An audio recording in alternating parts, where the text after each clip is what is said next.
إن الحمد لله نحمده ونستعينه ونستغفره ونعوذ بالله من شرور أنفسنا ومن سيئات أعمالنا من يهده الله فلا مضل له ومن يضلل فلا هادي له وأشهد أن لا إله إلا الله وحده لا شريك له وأشهد أن محمدًا عبده ورسوله يا أيها الذين آمنوا اتقوا الله حق تقاته ولا تموتن إلا وأنتم مسلمون يا أيها الناس اتقوا ربكم الذي خلقكم من نفس واحدة وخلق منها زوجها وبث منهما رجالا كثيرا ونساء واتقوا الله الذي تساءلون به والأرحام إن الله كان عليكم رقيبا يا أيها الذين آمنوا اتقوا الله وقولوا قولا سديدا يصلح لكم أعمالكم ويغفر لكم ذنوبكم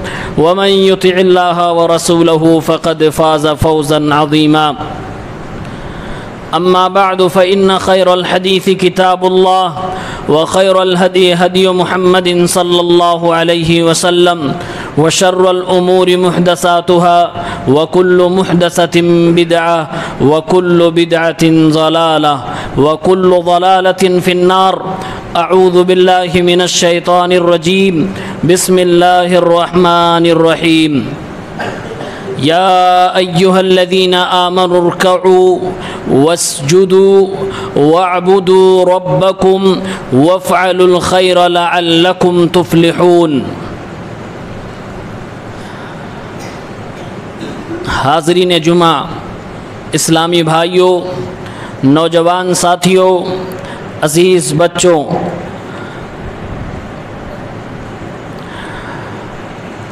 جب کوئی انسان، کوئی قوم اپنے حقوق سے نابلد ہو، اسے معلوم نہ ہو کہ ہمیں کیا حق حاصل ہے، تو ظاہر سی بات ہے وہ اپنے حق کے لیے آواز بھی نہیں اٹھا سکتی ہے، کیونکہ اسے یہی نہیں معلوم ہے ہمیں مطالبہ کس چیز کا کرنا ہے، ہمارا حق کیا ہے۔ اسلام میں ایک نظام ہے، نظام وقف۔ آج ہم اور آپ اسلامی نظریے سے اس نظام کو مختصراً سمجھنے کی کوشش کریں گے۔ ویسے تو وقف کا سسٹم اور اس کی بحث ذرا مشکل بحث ہے اور ایک لمبی بحث ہے، باریکیاں اس کے اندر ہیں، لیکن آسان کر کے آپ کو سمجھانے کی کوشش کروں گا۔ وقف کہتے کسے ہیں؟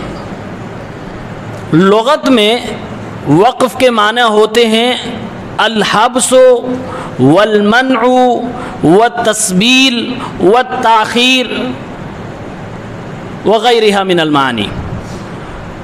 کسی چیز کو روک لینا اور کسی کو روک کر کسی خاص جگہ پہ اس کو جاری کر دینا، اللہ کے راستے میں کسی چیز کو وقف کر دینا، ڈکشنری میں اس کا معنی ہے۔ اصطلاح میں اس کی ڈیفینیشن ہے حبس العین علی حکم ملک اللہ تعالی والتصدق بالمنفعۃ علی جہۃ البر ابتداء او انتہاء فقط۔ کوئی انسان اپنے کسی خاص مال کو، جس پر اس کا مکمل اختیار ہے، کنٹرول ہے، اللہ رب العالمین کی رضا کے لیے روک لے، لیکن آنرشپ اللہ رب العالمین کو دے دے، اور اس مال سے جو نفع ہونے والا ہے اس نفع کو کار خیر کے راہوں میں وقف کر دے، ابتداءً یا انتہاءً، اسی کو وقف کہا جاتا ہے۔ وقف کی دو قسمیں ہیں، وقف عام اور وقف خاص۔ عام وقف یہ ہے کہ انسان یہ کہے کہ میری یہ فلاں جائیداد اللہ کی رضا کے لیے فلاں کام کے لیے میں وقف کر رہا ہوں، اب اسے کوئی بھی استعمال کرے، عام آدمی کے لیے اس نے چھوڑ دیا، اس کو وقف عام کہتے ہیں۔ وقف خاص یہ ہے کہ کوئی شخص یہ کہے کہ یہ میری جائیداد میں اپنے اولاد پر اسے وقف کر رہا ہوں، میری اولاد اسے استعمال کرے گی اور اس کے بعد اس کی اولاد استعمال کرے گی اور اس کے بعد وہ میری جائیداد عام آدمی میں پھر بٹ جائے گی، وقف ہو جائے گی، یہ وقف خاص ہے۔ وقف کے اندر ایک چیز نمایاں ہے کہ جب بھی کوئی شخص اپنے مال میں سے کچھ وقف کرے تو ہمیشہ کے لیے کرے، ایسا نہیں ہو سکتا کہ کوئی انسان اسے متعینہ وقت کے لیے کرے اور اس کے بعد میں پلٹ جائے، نہیں، یہ ہمیشہ کے لیے ہوگا۔ اور وقف کی ہوئی جائیداد کا اصلی مالک آنرشپ اللہ رب العالمین کو تسلیم کیا جائے گا۔ راجح قول کے مطابق جو شخص وقف کی جائیداد کی دیکھ ریکھ کرے گا اسے ہم متولی کہہ سکتے ہیں، اس کو ہم کیئر ٹیکر کہہ سکتے ہیں، لیکن اصلی مالک رب العالمین ہوتا ہے، اللہ رب العالمین کے لیے وہ جائیداد وقف کی جاتی ہے۔ وقف کے کئی ایک پرپز ہے اور مقاصد ہیں، اس کے اغراض ہیں۔ اغراض بھی دو طرح کے ہو جاتے ہیں، ایک کامن پرپز، عام اغراض و مقاصد کہ کسی کو خاص نہیں کیا گیا، ساری انسانیت اس سے فائدہ اٹھائے، یہاں تک کہ جانور بھی اس سے فائدہ اٹھائیں، ہمیں کوئی اعتراض نہیں، ہم نے اپنی زمین یہ وقف کر دی ہے، اب اس سے جانور اگر گھاس سے رہیں ہمیں کوئی اعتراض نہیں، اگر اس میں پانی اویلیبل ہے جانور پیتے ہیں ہمیں کوئی اعتراض نہیں، لوگ وہاں آ کر رہ رہے ہیں ہمیں کوئی اعتراض نہیں، ہم نے جس مقصد کے لیے عوام الناس کے لیے اور لوگوں کی بھلائی کے لیے وقف کر دیا تو وقف کر دیا ہے، اس کو کامن پرپز کہتے ہیں۔ اور ایک ہے پارٹیکولر پرپز، کوئی انسان کسی خاص مقصد کے لیے اپنی کسی جائیداد کو وقف کرے، اس میں ریلیجیس پرپز بھی آتا ہے، مذہبی مقصد کے لیے، مسجد کے لیے، مدرسے کے لیے، اور اس میں کار خیر عوام الناس کی بھلائی کے لیے بھی ہے، جیسے کوئی اسپتال کے لیے زمین وقف کر دے، اور اس میں وہ بھی چیزیں داخل ہے کہ ساری انسانیت کی بھلائی کے لیے، چاہے مسافر خانے بنوا دے، لوگوں کے پانی کا انتظام کروا دے، لوگوں کے لیے کوئی چیز خرید کر وقف کر دے، وہ ساری چیزیں اس کے اندر داخل ہیں۔ اب آئیے دیکھتے ہیں اس کی تاریخ کیا ہے۔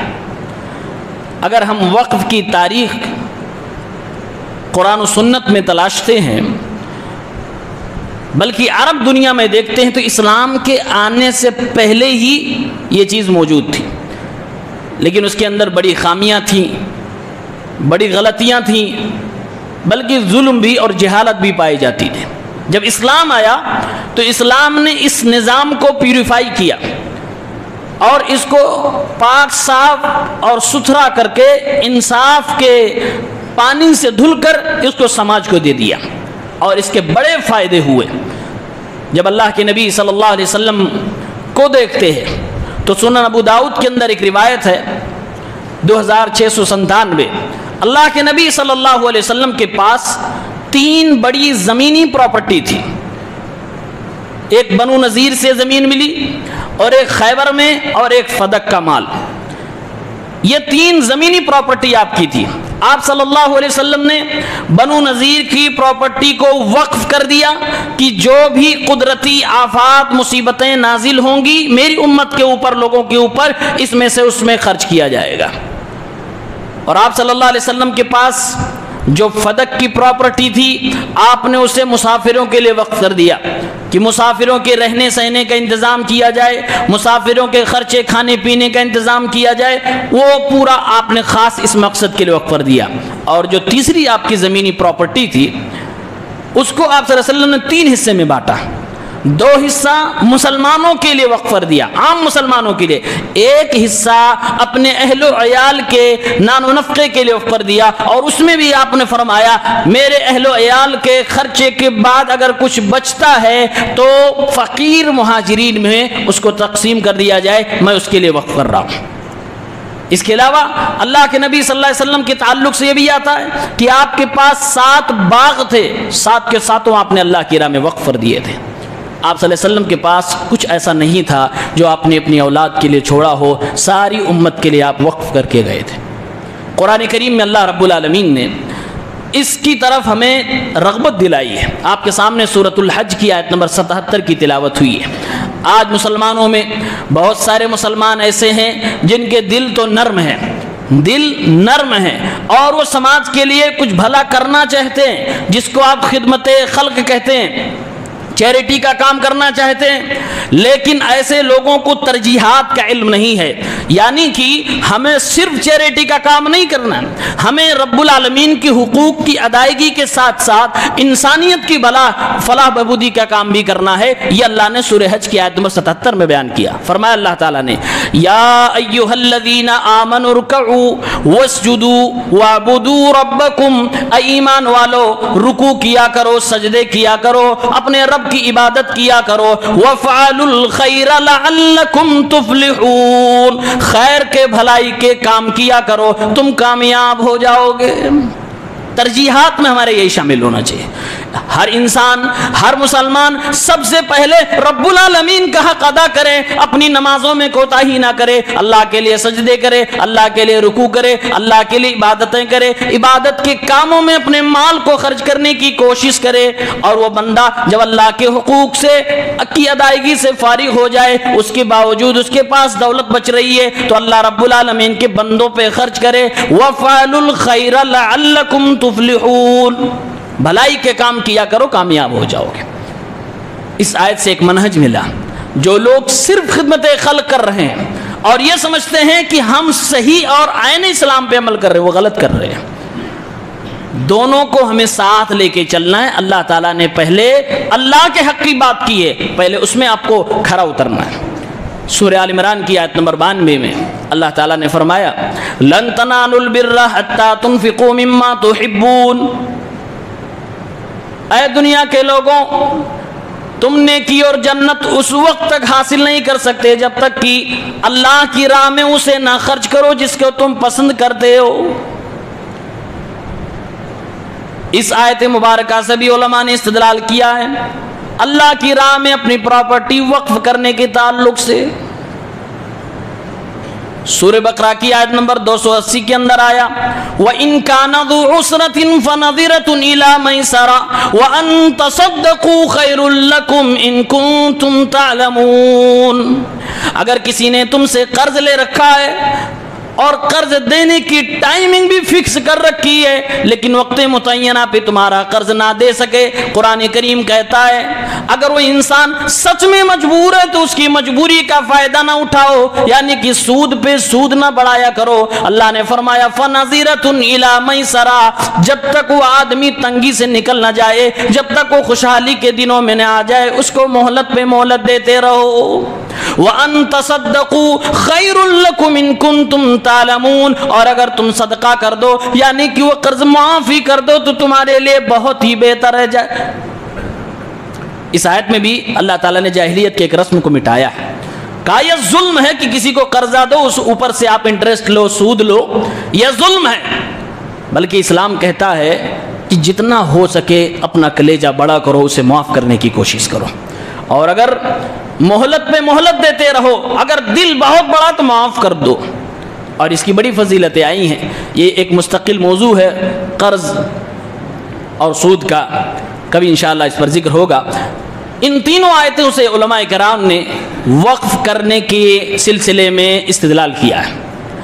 اگر ہم صحابہ کرام کی زندگی دیکھیں، حضرت جابر رضی اللہ تعالیٰ عنہ کہتے ہیں کوئی صحابی جس کے پاس تھوڑی بہت کچھ نہ کچھ پراپرٹی تھی ایسا مجھے نہیں ملا جس نے اللہ کی راہ میں کچھ نہ کچھ وقف نہ کیا ہو۔ لم یکن من الصحابۃ لہ مقدرۃ الا وقفوا، جس صحابی کے پاس پہنچ تھی، استطاعت تھی، طاقت تھی، اس نے اللہ کی راہ میں ضرور کچھ نہ کچھ وقف کیا ہے۔ امام شافعی رحمہ اللہ فرماتے ہیں 80 سے زیادہ انصاری صحابہ کے بارے میں مجھے معلوم ہوا ہے کہ ان لوگوں نے اللہ کی راہ میں اپنی پراپرٹیز، اپنی جائیداد کو وقف کیا ہے۔ ابو بکر صدیق کو دیکھیں، مکہ المکرمہ کے اندر حضرت ابو بکر کا ایک بڑا سا گھر تھا، اس گھر کو حضرت ابو بکر نے اپنی اولاد کے اوپر وقف کر دیا۔ وقف کرنے کا مطلب یہ ہوا کہ اب یہ جائیداد ان کی اولاد میں بطور وراثت تقسیم نہیں ہو سکتی، اب اس جائیداد کو کسی کو ہبہ نہیں کیا جا سکتا، تحفے میں نہیں دیا جا سکتا، نہ ہی اس جائیداد کو بیچا جا سکتا ہے، یہ اللہ رب العالمین کی رضا کے لیے اللہ رب العالمین کے آنرشپ میں، اللہ کی ملکیت میں دے دیا گیا۔ حضرت عمر فاروق جب خلیفہ بنے تو انہوں نے باقاعدہ وقف کا نظام ہی قائم کر دیا، دفتر ہی بنا دیے۔ صحابہ کرام کو جب معلوم ہوا کہ حضرت عمر فاروق نے وقف کا سسٹم لاگو کر دیا ہے اور حکومتی سطح پر مسلمانوں کو ترغیب دلا رہے ہیں کہ مسلمانوں کی فلاح بہبودی کے لیے، کامیابی کے لیے، ان کو ہر محاذ پر آگے بڑھانے کے لیے، قوم کی ترقی کے لیے لوگ اپنے مال میں سے کچھ نہ کچھ ضرور وقف کریں، سارے صحابہ کرام جن سے جو ہو پڑا حضرت عمر فاروق کی رضی اللہ تعالیٰ عنہ کے ہاں میں حامل آتے ہیں اور وقف کرتے ہیں، شامل ہو جاتے ہیں۔ خود حضرت عمر فاروق کے بارے میں صحیح مسلم بخاری کے اندر روایت ہے، صحیح مسلم کتاب الوصیہ باب الوقف 1632، حضرت عمر کو خیبر میں ایک زمین ملی اور اس زمین میں کھجور کے بہت سارے درخت لگے ہوئے تھے۔ عمر فاروق اس زمین کو اللہ کی راہ میں دینا چاہتے تھے، مشورے کے لیے نبی کی بارگاہ میں آئے، اے اللہ کے نبی صلی اللہ علیہ وسلم، آپ کو معلوم ہے خیبر میں مجھے زمین ملی ہے، بڑی زرخیز زمین ہے، بڑی پیاری زمین ہے، اے اللہ کے نبی عمر فاروق کو جتنی بھی پراپرٹی اللہ نے دے رکھی ہے، ساری جائیداد میں سب سے پیاری، سب سے قیمتی اور سب سے اچھی زمین وہ خیبر والی زمین ہے جس کو عمر محبت کرتا، چاہتا، پیار کرتا ہے۔ فماذا تأمر به، آپ کا حکم کیا ہے؟ میں مشورہ لینے کے لیے آیا، وقف کرنا چاہتا ہوں، آپ کا حکم کیا ہے؟ آپ صلی اللہ علیہ وسلم نے حضرت عمر رضی اللہ عنہ کو مشورہ دیا، ان شئت حبست اصلها وتصدقت بها، اگر تمہیں اللہ کی راہ میں سے وقف کرنا ہے تو اے عمر فاروق اس کی اصل ملکیت کو اپنے قبضے میں رکھو، لیکن اس کے فائدے کو، اس کے پروفٹ کو، اس سے نکلنے والے پھل کو، اس کے نفع کو اللہ کی راہ میں تم وقف کر دو۔ حضرت عمر کو جب اللہ کے نبی کا مشورہ ملا، حدیث کے الفاظ ہے فتصدق بها عمر، حضرت عمر نے اس کو اللہ کی راہ میں وقف کر دیا۔ انہ لا یباع اصلها، اب وقف کرنے کے بعد اس کو حضرت عمر کی اولاد بیچ نہیں سکتی ہے، خود حضرت عمر بیچ نہیں سکتے ہیں، ولا یوہب، نہ کسی کو ہدیے میں، تحفے میں، گفٹ میں دیا جا سکتا ہے، ولا یورث، اور نہ ہی وقف کی جائیداد کو حضرت عمر کی اولاد وراثت میں حاصل کر سکتی ہے۔ فقیروں کے لیے، مسکینوں کے لیے، مسافروں کے لیے، مہمانوں کے لیے حضرت عمر نے وقف کر دیا، پورا باغ، پوری زمین اس کے ساتھ میں انہوں نے وقف کیا۔ حضرت عثمان رضی اللہ تعالیٰ عنہ خلیفہ ثالث، صحیح بخاری کی کتاب الوصایا 2778، جب حضرت عثمان کو بلوائیوں نے محاصرہ کر لیا، ان کو گھیر لیا، ان کی جان لینے پہ آمادہ ہو گئے، حضرت عثمان رضی اللہ تعالیٰ عنہ نے لوگوں کو مخاطب کیا اور کہا، الا تعلمون ان رسول اللہ صلی اللہ علیہ وسلم قال من حفر بئر رومۃ فلہ الجنہ، اے مدینے کے لوگوں، کیا تمہیں یہ معلوم نہیں کہ میرے نبی نے کبھی فرمایا تھا جو بئر روما، یہ کنواں ہے جس کا پانی بڑا میٹھا ہے، جس کے پانی کو بڑی قیمت میں بیچا جاتا تھا، بڑے مہنگائی میں بیچا جاتا تھا، عام مسلمان اس پانی کو پی نہیں پاتے تھے، جس کے پاس دولت ہوتی تھی وہی خرید کے پی پاتا تھا۔ اللہ کے نبی صلی اللہ علیہ وسلم نے اس کنویں کے مالک سے کہا تھا، کیا تم مجھے جنت کے بدلے میں اور جنت کے ایک چشمے کے بدلے میں اس کنویں کو دینا چاہو ہو گئے. انہوں نے کہا اے اللہ کے نبی صلی اللہ علیہ وسلم میرے پاس کل ملا کر یہی جائیداد ہے, اگر میں آپ کو ایک دم فری میں دے دوں میری اولاد کہاں جائے گی, میرے بچے کہاں جائیں گے؟ حضرت عثمان کو جب معلوم ہوا کہ وہ بندہ اللہ کی راہ میں فری میں دینے کو تیار نہیں کیونکہ اس کی مجبوری ہے, تقریباً 35,000 درہم میں اس کنویں کو خریدا اور اللہ کے نبی کے پاس آئے, فرمانے لگے اے اللہ کے نبی صلی اللہ علیہ وسلم بیر روما اب میرے قبضے میں ہے, میری ملکیت میں ہے, کیا آپ اس کے بدلے میں مجھے بھی وہی عطا فرمائیں گے جو آپ اس کے مالک کو دینا چاہ رہے تھے؟ یعنی اللہ کے نبی کیا اس کے بدلے میں آپ جنت کی بشارت سنائیں گے؟ آپ نے فرمایا ہاں تمہارے لیے بھی جنت کی بشارت ہے اگر تم اس کو اللہ کی راہ میں وقف کرتے ہو. حضرت عثمان نے فرمایا جعلتها فی سبیل اللہ, اے میرے نبی جنت کے ایک چشمے کے لیے میں بیر روما 35,000 درہم میں خریدا ہوا میٹھا چشمے کا کنواں میں اللہ کی راہ میں وقف کرتا ہوں. اب آج کے بعد سے کوئی بھی مسلمان اس سے پی سکتا ہے. اللہ کے نبی صلی اللہ علیہ وسلم نے یہ بھی فرمایا تھا جو خرید کر اس کو اللہ کی راہ میں وقف کرے گا وہ عام مسلمانوں کی طرح اس سے خود پانی پیے گا, اس کو کوئی خصوصیت حاصل نہیں ہوگی. جیسے عام مسلمان اپنا برتن لے کر جائیں گے پانی نکالیں گے ویسے اس کو بھی جانا پڑے گا, کوئی اس کو پروٹوکول نہیں ملے گا, کوئی رعایت نہیں ملے گی کہ انہوں نے خرید کے وقف کیا ہے تو ان کی آل اولاد کو یا ان کو اس کی وجہ سے کوئی خاص پروٹوکول دیا جائے, یعنی خالص اللہ کی رضا کے لیے کیا جائے. حضرت عثمان نے اس کو وقف کر دیا.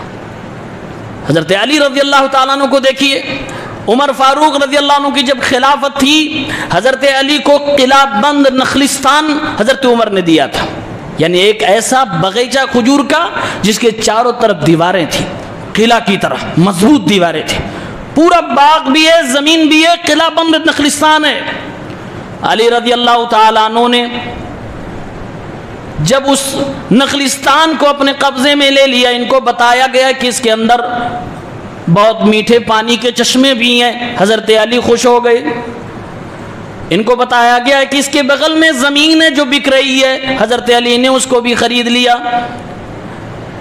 معلوم کیا گیا کہ اس زمین کے اندر جو آپ نے خریدا ہے اس کے اندر تو اور ہی بہترین میٹھے پانی کا چشمہ نکل پڑا ہے. حضرت علی رضی اللہ تعالیٰ عنہ اور زیادہ خوش ہو گئے اور کہنے لگے میں وہ قلعہ بند نخلستان اور اس کے بغل میں خریدی گئی جو میری زمین ہے جس میں میٹھے پانی کا چشمہ نکلا میں سب کو اللہ کی راہ میں وقف کرتا ہوں. وقف کر دیا. وقف کرنے کا مطلب کیا ہے؟ اب وہ اولاد میں میراث میں نہیں بٹے گی, وہ تحفے میں نہیں جائے گی, وہ اب بیچی نہیں جا سکتی ہے. یہ تو صحابہ خلفائے اربعہ ہیں. زبیر بن عوام رضی اللہ تعالیٰ عنہ اپنا گھر وقف کرتے ہیں, کئی مکانات وقف کر دیے اور اپنی اولاد پر وقف کیا. کہا میری اولاد اس سے فائدہ اٹھا سکتی ہے. عام مسلمانوں کے لیے بھی وقف ہے, میری بیٹیاں شادی ہونے کے بعد اپنے گھر چلی جائیں گی, اگر طلاق ہو جائے یا پھر کسی وجہ سے یہ اپنے گھر واپس آ جائیں یعنی اپنے مائکے چلی آئیں تو ان کے لیے بھی یہ گھر وقف ہے, اور جب یہ اپنے شوہر کے ساتھ رہنے لگیں تو پھر ان کا حق اس کے اندر نہیں ہے. معاذ بن جبل رضی اللہ تعالیٰ عنہ اپنا مکان وقف کر رہے ہیں, خرید کر وقف کر رہے ہیں. عائشہ صدیقہ رضی اللہ تعالیٰ عنہ اپنے ذاتی مال سے گھر خریدتی ہیں اور اللہ رب العالمین کی راہ میں وقف کر دیتی ہیں. آپ کی سگی بہن حضرت اسماء بنت ابی بکر انہوں نے بھی گھر خریدا اور اللہ کی راہ میں وقف کر دیا. حضرت عمر کی بیٹی حضرت حفصہ رضی اللہ تعالیٰ عنہ حضرت عمر کے قائم کردہ وقف نظام کی بعد میں یہ مالک بنی تھی اور ان کی ذمہ داری میں آیا تھا. انہوں نے بھی اپنے مکانات خریدے اور حضرت عمر رضی اللہ تعالیٰ عنہ کے وقف کردہ سسٹم کے اندر اس کو بھی شامل کر دیا. اللہ کے نبی کی پیاری بیوی حضرت ام حبیبہ رضی اللہ تعالی عنہ اوالی مدینہ, مدینہ کا جو اوپر کا حصہ اونچائی کا حصہ ہے وہاں پر مقام غابہ ایک مقام ہے, وہاں پر ان کے مکانات تھے, ان کی اپنی خود کی پراپرٹی تھی. اپنے سرونٹس اپنے غلاموں کے لیے سیدہ ام حبیبہ رضی اللہ تعالی عنہ نے وقف کر دیا تھا, اپنے غلاموں کے لیے وقف کیا تھا جو ان کے موالی تھے. عورتوں نے بھی اسلام میں وقف کیا ہے جائیدادیں, اپنی ذاتی جائیداد, اپنی شوہر کی جائیداد نہیں, اپنی ذاتی جائیداد جو ان کو ملی تھی کسی طریقے سے. یہاں تک تو ٹھیک تھا، مسلمانوں نے تو جانوروں کے لیے بھی وقف کیا ہے۔ اسلامی حکومتوں کو دیکھیے، اللہ کے نبی کی صحیح حدیث صحیح بخاری میں موجود ہے، آپ صلی اللہ علیہ وسلم کا فرمان ہے، من احتبس فرسا فی سبیل اللہ ایمانا باللہ تصدیقا بوعدہ، جس نے بھی اللہ کے راہ میں ایک گھوڑا بھی وقف کیا ہے ایمان کے ساتھ، اور اللہ تعالیٰ کا جو وعدہ ہے وقف کرنے پر، اس وعدے پر یقین کے ساتھ، تو وہ گھوڑا جو کھائے گا، جو پیے گا، بھوکا ہوگا، سیراب ہوگا، وہ اس کی پیاس بجھے گی، جو وہ پخانہ کرے گا، جو وہ پیشاب کرے گا، یہ تو زمین پہ گندگی مانی جاتی ہے۔ میرے نبی فرماتے ہیں فی میزانہ یوم القیامہ، وقف کرنے والے بندے کو کل قیامت کے دن اس کے میزان میں نیکیاں آ جائیں گی۔ وہ گھوڑا جو اللہ کی راہ میں وقف کیا ہوا ہے، وہ زمین پہ کھائے گا، میزان میں نیکیاں بڑھیں گی۔ وہ زمین پہ پیشاب کرے گا، میزان میں نیکیاں بڑھیں گی۔ وہ زمین پہ پخانہ کرے گا، میزان میں نیکیاں بڑھیں گی۔ اللہ کے نبی نے فرمایا فَإِنَّ شِبْعَهُ وَرَيَّهُ وَبَوْلَهُ وَرَوْسَهُ فِي مِيزَانِهِ يَوْمَ الْقِيَامَةِ، قیامت کے دن تو اس وقف کرنے والے انسان کے لیے نیکیاں ہی نیکیاں اس ایک گھوڑے کی وجہ سے ہوں گی۔ اور یہ نبی کریم کی حدیث مسلمانوں نے سچ ثابت بھی کیا۔ مسلمانوں نے بغداد کے اندر اسلامی حکمرانوں نے، اسلام کے شہزادوں نے جانوروں کے لیے بھی اپنی جائیداد وقف کی۔ پوری زمین جو بوڑھے، کمزور، معذور، اپاہج قسم کے جانور ہوتے تھے، پوری چراگاہ وقف کر دیتے تھے خرید کر کی۔ اس میں جو شہر کے جتنے اپاہج قسم کے جانور ہیں یہاں پر آئیں گے چرنے کے لیے، اس میں کوئی رکاوٹ نہیں ہوگی۔ یہاں تک کہ مسلمانوں نے اپنی سلطنت کے اندر رہنے والے جانوروں کے لیے بھی ہاسپٹل بنا کر وقف کیے تھے، جانوروں کا علاج کیا جائے گا، وہ بھی وقف کیا ہے۔ یہ ہے اسلام، یہ ہے اسلام کا نظام، یہ ہے سسٹم۔ آج ہم اور آپ نظام وقف کو جانتے ہی نہیں ہیں، اس قانون کو ہمیں معلوم ہی نہیں ہے۔ اپنی اس زمین کے اندر، اپنے اس ملک کے اندر 1,20,000 کروڑ مالیت کی وقف کی جائیداد ہے جو ہمارے آباء و اجداد نے چھوڑی ہے، جو ہمارے پرکھوں نے چھوڑی ہے۔ کتنی؟ 1,20,000 کروڑ مالیت کی جائیداد ہے جو وقف کی ہے اپنے ملک میں۔ اور اگر اس کا صحیح استعمال کیا جائے، اس سے کرایہ لیا جائے اور اس سے بزنس کیا جائے، تو ایک سال میں 1,000 کروڑ نفع ہو سکتا ہے۔ ایک ایک ہندوستانی مسلمان کو 7 لاکھ سے زیادہ رقم مل سکتی ہے۔ یہ ہمارے پرکھوں نے چھوڑا ہے، ہمیں معلوم ہی نہیں ہے۔ 8 لاکھ سے زیادہ پراپرٹیز ہیں ہندوستان میں۔ تیسرے نمبر پہ سب سے بڑی پراپرٹی ہے جو وقف کی ہے۔ سب سے پہلے بر صغیر جب پورا اکھنڈ بھارت تھا، 1913 میں قانون لایا گیا لیکن نافذ نہیں ہوا۔ پھر 1923 میں لایا گیا، پھر بھی نافذ نہیں ہو پایا۔ 1930 میں لایا گیا، پھر اس کو نافذ کیا گیا۔ پھر اس کے بعد اپنا ملک آزاد ہوتا ہے، ہندوستان 2 حصوں میں بٹ جاتا ہے۔ ہجرت کی وجہ سے مسلمانوں کا جو وقف کیا ہوا مال تھا، جو جائیداد تھی، مانو کہ اس پہ تباہی آ گئی، پورا نظام درہم برہم ہو گیا، لوٹ کھسوٹ چالو ہو گئی۔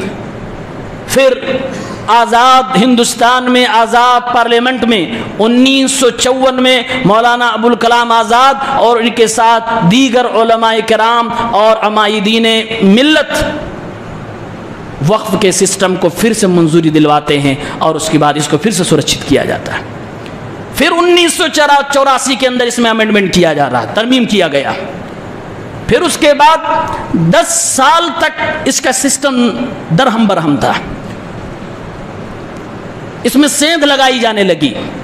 10 سال کی محنت کے بعد سن 1995 کے اندر پھر سے اس کو امینڈمنٹ کر کے، ترمیم کر کے نافذ کیا گیا، اور آج وقف بورڈ ایکٹ 1995 یہی اس کا رول ہے.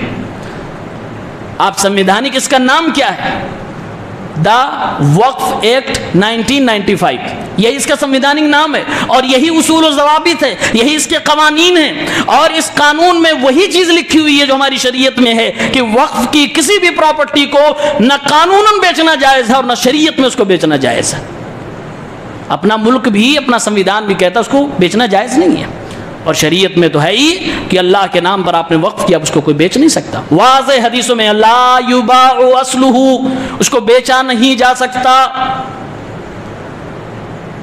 اور اس کے بعد جے پی سی جوائنٹ پارلیمنٹری کمیٹی کی سفارشات پر سن 2014 میں سینٹرل گورنمنٹ نے اس کے اندر ترمیم کی، تبدیلی کی. اس کے بعد سے یہ اپنی جگہ پر قائم تھا.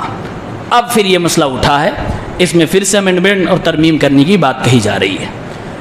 یہ سارے بیانات شریعت، قانون اس لیے صرف ہیں کہ آپ کو نالج ہو، آپ کو علم ہو. اپنے آباء و اجداد و پرکھوں کی جائیداد سنبھالنے کی جس قوم میں، جس جنریشن میں طاقت نہ ہو، وہ جنریشن خود کیا بنائے گی. اس لیے جو اپنی ملت کے عمائدین ہیں، ذمہ داران ہیں، پڑھے لکھے لوگ ہیں، وہ اس کے لیے فکر مند ہیں کہ کسی طرح سے اس کی حفاظت ہو. اور جو ان سے بن پڑ رہا کر رہے ہیں، ہمیں اور آپ کو دعا کرنی ہے. ہم آپ کو ہرگز نہیں کہیں گے کہ آپ روڈوں پہ نکلیں، مظاہرات کریں. جو ایک لیگل طریقہ ہے اس طریقے سے ہمارے عمائدین، ہمارے ذمہ داران، قوم و ملت کے خیر خواہان اس کے لیے کام کر رہے ہیں، اور کرنا بھی چاہیے، اور غور سے اس پر قدم اٹھانا چاہیے. ایک بڑی پراپرٹی ہے، ایک بڑی چیز ہے جس سے امت کا مسئلہ حل ہو سکتا ہے. آپ ذرا دیکھیے، یہ نظام وقف، نظام وصیت، صدقہ جاریہ اور اللہ کی راہ میں خرچ کرنے کا جذبہ، یہ جو سسٹم اسلام نے دیا ہے، زکوٰۃ، صدقہ عامہ، نفلی صدقات، اگر یہ صحیح انداز میں نافذ کر دیا جائے، میرے نبی کریم صلی اللہ علیہ وسلم فرماتے ہیں یؤخذ من اغنیائہم فترد علی فقرائہم، جس شہر کے مالداروں سے زکوٰۃ لیا جائے، بہتر یہ ہے، افضل یہ ہے اسی شہر کے غریبوں میں تقسیم کیا جائے. یہ حدیث کے الفاظ ہیں. وہ جائز کی بات الگ ہے کہ آپ دور بھی دے سکتے، لیکن افضل یہ ہے کہ اپنا پڑوسی اگر اس کا محتاج ہے تو پہلے اس کا حق ہے، اپنا رشتہ دار اگر اس کا محتاج ہے تو پہلے اس کا حق ہے، اپنے شہر کے لوگ اس کے محتاج ہیں تو پہلے اس کا حق ہے. آج افسوس ہندوستان میں مدارس کا جال تو پھیلا ہوا ہے، لیکن بتاؤ کون سا ایسا مدرسہ ادارہ ہے جو بغیر چندے کے چلتا ہو؟ آج لوگوں کے چندے پہ ڈیپنڈ ہے آپ کے دینی مراکز، آپ کے دینی قلعے، آپ کی دریا دلی، آپ کی کنجوسی پہ ڈیپنڈ ہے. آپ کنجوس ہو گئے، بند ہو گیا. آپ کشادہ دل ہو گئے، چل پڑا. اسلام تو یہ سسٹم نہیں چاہتا. لوگ کب گمراہ ہو جائیں، دل کب بدل جائے، کسی کی کوئی گارنٹی نہیں. کچھ ایسا سسٹم ہو جس کے بدلنے کی امید نہ ہو. اسی لیے نظام وقف دیا، ہمارے پرکھوں نے اس کو اپنایا اور اس کا خاطر خواہ فائدہ ہوا ہے. سعودی عرب لوگ گالیاں بہت دیتے ہیں، لیکن اس سسٹم کو کبھی جا کے گوگل پہ پڑھیے، وہاں پر وقف کا سسٹم کیا ہے. وہ آپ ویڈیو وائرل دیکھتے ہیں کہ اتنے بڑے کھجور کے باغات ہیں، لمبے چوڑے، پتہ نہیں کتنے لاکھ کھجور، فلاں صاحب نے وقف کر رکھا. میرے بھائیوں، وہاں سسٹم ہے، پورا بورڈ بنا ہوا ہے، جتنے ڈونر ہیں، جتنے لوگ چاہتے اس سسٹم کے تحت اپنی جائیداد، اپنے مال وقف کرتے ہیں. کوئی وقف کر رہا ہے کہ میں اپنے ملک اور دنیا کے مسلمانوں کے لیے میڈیکل کا انتظام کرنے کے لیے یہ چیز وقف کر رہا ہوں. آپ اپنے مسلم قوم کی صحت پر خرچ کیجئے گا، آپ اپنے قوم کی تعلیم پہ خرچ کیجئے گا، میں اس لیے دے رہا ہوں. کوئی اپنے ملک اور اپنے اسلامی برادران کے رہنے کے لیے، گھر مکان کے لیے وقف کر رہا ہے، اور کروڑوں اربوں میں وقف کیے جا رہے ہیں. ایسا نہیں ہے کہ صرف ایک جگہ ایجوکیشن پر، رہنے کے لیے، چیریٹی کے لیے، ہر طریقے سے. مقصد کیا ہے اس سسٹم کا؟ مقصد یہ ہے کہ اس روئے زمین پر کوئی اللہ والا غیروں کے سامنے ہاتھ پھیلانے والا نہ ہو. آج ہماری حالت تو بہت خراب ہے جناب علی، ہم تو بہت لاچار ہیں، بہت محتاج ہیں۔ آج ہماری مسجدوں کے سامنے بھکاری ہیں۔ جس اسلام نے یہ سسٹم دیا ہو اس اسلام کے ماننے والوں کی عبادت گاہوں کے سامنے بھکاری نظر آتے ہیں، اور بھکاری مرد ہوں تب بھی شرم کی بات ہے، نقاب پوش عورتیں ہوتی ہیں بے شرمی کی بات ہے، حد ہے، انتہا ہے یہ بے غیرتی کی۔ اور آگے میں کہوں برا نہ مانیے گا، یہ تو بھکاری ہے جو آپ کو دکھتے ہیں، وہ بھکاری بھی ہیں جو مسجد مدرسے کے لیے آپ کے سامنے بھیک مانگتے ہیں۔ آپ منہ چرا کے بھاگتے ہو، آپ کال نہیں اٹھاتے کہیں ایسا نہ ہو چندہ مانگ لے۔ جو خلوص سے کر رہا ہے وہ اس کی ذلت کو برداشت کرے، رب العالمین اس کو ثواب عطا فرمائیں گے۔ آج اپنے سماج میں بتائیے کون انسان جو اس کو اپنانا چاہتا ہے کہ ہاں میں یہ کام کروں گا؟ نہیں کرنا چاہتا۔ کیوں؟ اس لیے کہ ہم نے اس کو ذلیل سمجھا ہے۔ آج یہاں تک نوبت آن پڑی ہے کہ اگر چندے نہ مانگے جائیں، مسجدوں کے مصلی پہ امام کا انتظام نہیں ہو سکتا، اگر چندے نہ مانگے جائے، رب کعبہ کی قسم ہے بعض مساجد میں اذان تک نہیں ہوگی۔ یہ چندے پہ ڈیپینڈ ہو گئے ہم، یہ ہماری حالت ہے۔ ہر انسان کی حالت برابر نہیں ہوتی ہے، کبھی کوئی اللہ نواز رہا ہے، آزمائشوں سے پاک ہے تو وہ دے رہا ہے، کبھی کبھار حالات خراب ہو گئے وہ نہیں دے پائے گا۔ ان میں خالد ابن ولید سیف من سیوف اللہ، اللہ کی تلواروں میں سے ایک تلوار، جس بندے خدا نے جب بھی تلوار اٹھائی ہے جنگ نہیں ہارا، اسلام کے لیے یا اسلام سے پہلے کبھی بھی شکست نہیں کھائی ہے۔ ان کے پاس گئے صحابہ، نبی کریم صلی اللہ علیہ وسلم کی بارگاہ میں صحابہ واپس آئے، کہا خالد ابن ولید نے تو منع فرما دیا۔ میرے نبی نے فرمایا فَإِنَّكُمْ تَظْلِمُونَ خَالِدًا، تم تو خالد ابن ولید پر ظلم کر رہے ہو، اس سے کیوں مانگ رہے ہو صدقہ؟ وہ تو اپنی ساری جائیداد جو کچھ اس کے پاس تھا وہ تو ہتھیار خریدنے میں لگا دیا ہے، اور سب کچھ اللہ کی راہ میں وقف کر چکا ہے۔ اس کے پاس اگر تلوار ہے وہ وقف ہے، اس کی اپنی جائیداد کی خریدی ہوئی تلوار وقف کر چکا ہے، گھوڑے ہیں تو اسلام کے لیے وقف کر چکا ہے، اس کے پاس بچا ہی نہیں کچھ کہ وہ زکوٰۃ نکالے صدقہ نکالے، تم گئے کہ اس کے پاس؟ میرے بھائیوں، صحابہ ایسے تھے، عورتیں وقف کر رہی ہیں۔ صحابہ کرام اور صحابیات کے اندر یہ مزاج تھا۔ اللہ کے نبی صلی اللہ علیہ وسلم جب عید کے موقع پہ خطبہ دیتے تھے تو اسپیشلی آپ عورتوں کی جماعت میں بھی خطبہ دینے جاتے تھے۔ صحابہ کرام کا بیان ہے کہ رومال میں جب عورتوں کے سامنے وہ رومال گزارا گیا تبرعات کے لیے، اللہ کے نبی اپنے لیے نہیں مانگ رہے تھے، اللہ کے نبی فقراء مساکین کے لیے مانگ رہے تھے، غریب محتاج صحابہ کے لیے مانگ رہے تھے، عورتوں نے اپنے زیور تک اتار کے اس میں رکھ دیے تھے۔ اور زیور ایک عورت کے نزدیک کتنی قیمتی چیز ہے یہ ہر شوہر جانتا ہے، لیکن وہ جذبہ تھا۔ میرے بھائیوں، میرے ساتھیوں، بس اس وقت صرف ایمانداری سے زکوٰۃ نکال دیا کریں، صرف ایمانداری سے زکوٰۃ نکال دیا کریں، بغیر کسی بے ایمانی کے جو اللہ نے آپ کو دے رکھا ہے۔ گاہے بگاہے کبھی ضرورت پڑے تو عام نفلی صدقہ بھی کیا کریے، اور کوئی شخص اللہ کے نام پہ آپ سے اگر مطالبہ کر دے تو ضرور اس کو دیا کریے۔ اور ایک بات یاد رکھیں، وہ حدیث آپ نے مشہور حدیث سنی ہے، اللہ کے نبی نے فرمایا جب انسان مر جاتا ہے تو 3 چیزیں مرنے کے بعد بھی اس کو ثواب پہنچاتی ہیں، اسی میں ایک صدقہ جاریہ ہے۔ بڑا نام سنا صدقہ جاریہ کا، علماء نے کہا صدقہ جاریہ یہی وقف ہے، یہ وقف جو ہے وہی صدقہ جاریہ ہے۔ لوگوں کے مر جانے کے بعد اصالے ثواب کے لیے یہاں وہاں فتوے پوچھے جاتے ہیں، یہ وہ سب کچھ کرنے کی کوشش کی جاتی ہے، لیکن صدقہ جاریہ زندگی میں کرنے کی کوشش نہیں ہوتی ہے۔ اللہ تعالیٰ سے دعا کریں رب العالمین ہم سب کی حفاظت فرمائے، دین کو کما حقہ سمجھنے کی توفیق عنایت فرمائے، آمین۔ وآخر دعوانا ان الحمد للہ رب العالمین۔